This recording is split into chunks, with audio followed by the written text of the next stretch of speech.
आज मैं आपके साथ बकरा ईद स्पेशल में मज़ेदार सा मगज़ बनाने की रेसिपी शेयर करने जा रही हूँ, यानी कि ब्रेन रेसिपी आज मैं आपके साथ शेयर करने जा रही हूँ। किस तरह से आप जो है ना गाय या बकरे का जो है ना आप मगज़ बना के रेडी कर सकते हैं। सिंपल रेसिपी है, बहुत ज़्यादा मज़ेदार तरीके से बना के रेडी करेंगे, तो आपने वीडियो को बिना स्किप किए एंड तक लाजमी से देखना है। और रेसिपी अच्छी लगे तो रेसिपी को थम्स अप ज़रूर से देना है। तो चलें फिर वीडियो को जो है ना टाइम वेस्ट किए स्टार्ट करते हैं। बिस्मिल्लाहिर्रहमानिर्रहीम।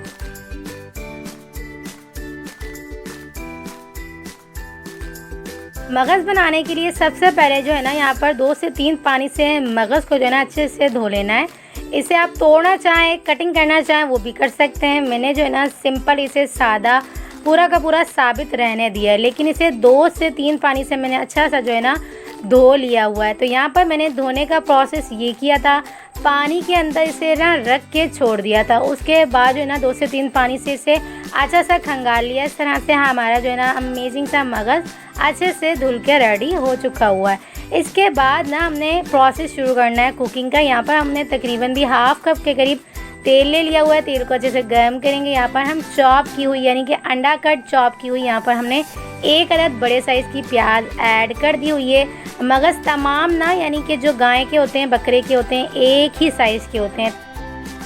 तकरीबन भी यहाँ पर हमारा जो है ना मगज़ तकरीबन 200 से 300 ग्राम्स के करीब यहाँ पर हमारा मगज़ था। तो यहाँ पर हमने 1 अदद बड़े साइज़ की यहाँ पर मीडियम साइज़ की जो है ना यहाँ पर हमने प्याज चॉप की हुई ऐड कर दी हुई है। तकरीबन भी जो है ना 1 अदद टमाटर कटिंग किया हुआ ऐड कर दिया हुआ है। यहाँ पर मैंने 1 टेबल स्पून भर के लहसुन और अदरक का पेस्ट ऐड कर दिया हुआ था। तमाम मसालों को अच्छे से मिक्स करेंगे, वेलकम बाइंड करेंगे, लाइट सा सॉटे नरम करेंगे।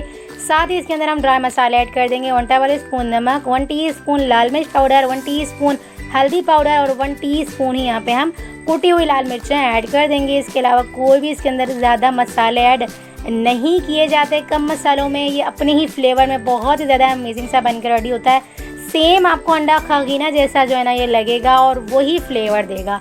इसी तरह का ये बन के रेडी होता है कम मिर्च मसालों में, और बहुत ही ज़्यादा लजीज सा ये मगज़ बन के रेडी होता है। तो आप इस रेसिपी को एक बार मेरी रेसिपी से ज़रूर से ट्राई करिएगा। मसाला हम अच्छे से भून लेंगे, उसके बाद डायरेक्ट से जो है ना मगज़ ऐड कर देंगे।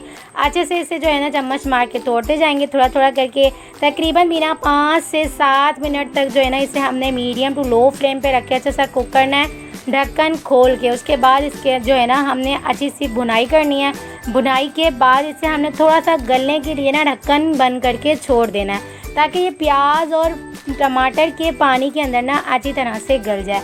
तो हमने बिल्कुल इसे अच्छे से तोड़ लेना है। आप अपने हिसाब से भी रख सकते हैं। कुछ लोग बिल्कुल भी जो है ना तोड़ते नहीं हैं, कुछ लोग जो है ना बिल्कुल तोड़ लेते हैं, यानी कि बिल्कुल कीमा कर लेते हैं, और कुछ लोग जो है ना बिल्कुल थोड़े थोड़े से ना चंक से रहने देते हैं। तो ये आपके अपने ऊपर डिपेंड करता है आप किस तरह का जो है ना इसे रखना चाह रहे हैं। तो मैंने यहाँ पर काफ़ी कुछ जो है ना यहाँ पर तोड़ लिए थे मगज़ के पीसेस, लेकिन थोड़े बहुत जो है ना मैंने बड़े बड़े से चंक्स रहने दिए थे, क्योंकि थोड़े बहुत जो है ना मुंह में आते हुए भी बहुत ज़्यादा अच्छे से लगते हैं। तो यहाँ पर मैंने तमाम जो है ना मगज़ को अच्छे से तोड़ लिया था जितना मैंने तोड़ना था। उसके बाद अच्छे से मिक्स कर लिया तमाम मसाले के अंदर, प्याज टमाटर के अंदर।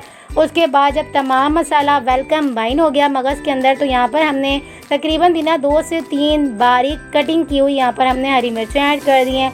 अच्छे से मिक्स करेंगे, वेलकम बाइंड करेंगे हरी मिर्चों को भी।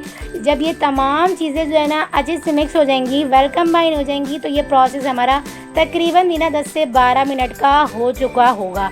10 से 12 मिनट का प्रोसेस करने के बाद ना इसे हमने ढक्कन बंद करके मीडियम टू लो फ्लेम पे रख के अच्छा सा ना तकरीबन भी जो है ना हमने 5 से 7 मिनट तक कुक करना है।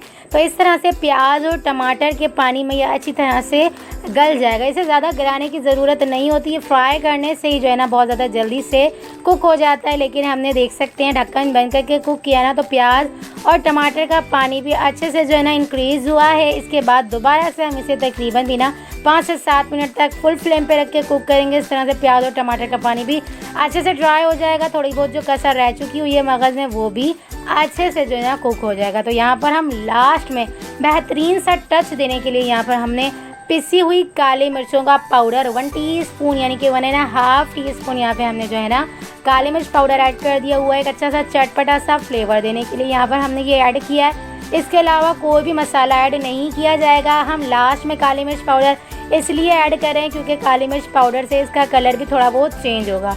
तो इसकी हम तकरीबन 3 से 4 मिनट तक अच्छी सी फुल फ्लेम पर रख के भुनाई करेंगे तो हमारा मज़ेदार सा मगज़ रेसिपी बन के रेडी हो जाएगी। तो अमेजिंग सा हमारा जो है ना मगज़ खगीना बन के रेडी हो चुका हुआ है। तो आपने इस रेसिपी को एक बार मेरी रेसिपी से ज़रूर से ट्राई करना है और मुझे अपना फीडबैक ज़रूर से देना है आपको रेसिपी कैसी लगी। और रेसिपी अच्छी लगी तो रेसिपी को थम्स अप ज़रूर से दीजिएगा। चैनल पर नहीं हो तो प्लीज़ चैनल को भी सब्सक्राइब कर लीजिएगा। बेल आइकन के बटन को ज़रूर से प्रेस करिएगा ताकि मेरी हर न्यू आने वाली वीडियो आप तक आसानी के साथ पहुंचती रहे। तो चलिए जी मिलते हैं नेक्स्ट वीडियो में। जब तक अपना ख्याल रखिएगा, मुझे दुआओं में याद रखिएगा। मिलते हैं नेक्स्ट वीडियो में बहुत ही आसान, सिंपल और यूनिक सी रेसिपी के साथ। अल्लाह हाफ़िज़।